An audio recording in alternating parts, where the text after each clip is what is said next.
let me say, to see to the passage of the Amendment Regulation 2012. Because as we speak now, we are still guided, we are still working with the existing regulation, which is the 2004, because it is on this premise that we can see the compulsory what we call towing policy. There's compulsory towing policy taking effect. We all heard in this country some few years ago when there was a brouhaha in regards to Zoomlion and the government wanting to like there was some arrangement or some, let's say, something going on, discussions going on. But I believe as a country, what do we need? Because looking at the statistics, and I did indicate in my presentation that the statistics indicate that most of these accidents or most of these crashes are caused by abandoned sport vehicles at the roadside. You see, not everyone has good sight. And again, apart from even that, apart from drink driving and all those that causes, but from abandoned vehicles on the roadside and all that. So we believe that once we are able to advocate and champion this mandatory towing policy, once it takes effect, and I believe there was an initiative by also government to at least get especially trailers and all big cars to insure their vehicles and to also roll on to this mandatory towing policy, so as to enable their vehicles and cars to be towed and cleared off the road whenever they are faulty, or whenever they find themselves wanting in the middle of the road. But it is not working.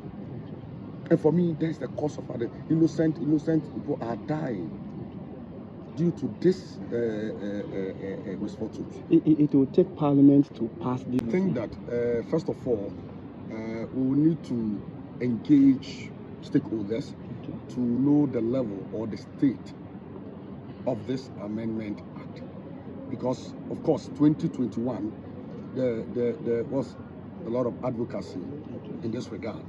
We are saying that we are going to collaborate with the National Road Safety Authority.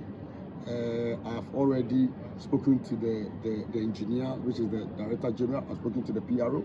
The GJ may pay a courtesy call on the National Road Safety Authority in maybe by next week or in a few weeks to come. And then we may sit down and draw, and we should have a work plan, a roadmap in ensuring that this Amendment Act is passed. Now, once we do that, if there's a need for us to call on Parliament, for us to call on Parliamentary Select Committee on roads, if there's a need for us to call on Parliamentary Select Committee responsible for this act, or even the Speaker, we will do that. What is important is that as reporters and as journalists, you need to complement our effort by also making sure that you drum home the needed information that would let stakeholders understand the need for us to pass this act. Because whenever we go to sleep as media, whenever we relax, they also relax, because there's no pressure on them. But lives are there. It could be your family member, it could be my family member, it could be any of us. Why do we wait, or why should we wait for such a time when we are affected before we come out? No, this is the time for us to call on the leadership, the government, major stakeholders, to see to it that at least our roads are safe.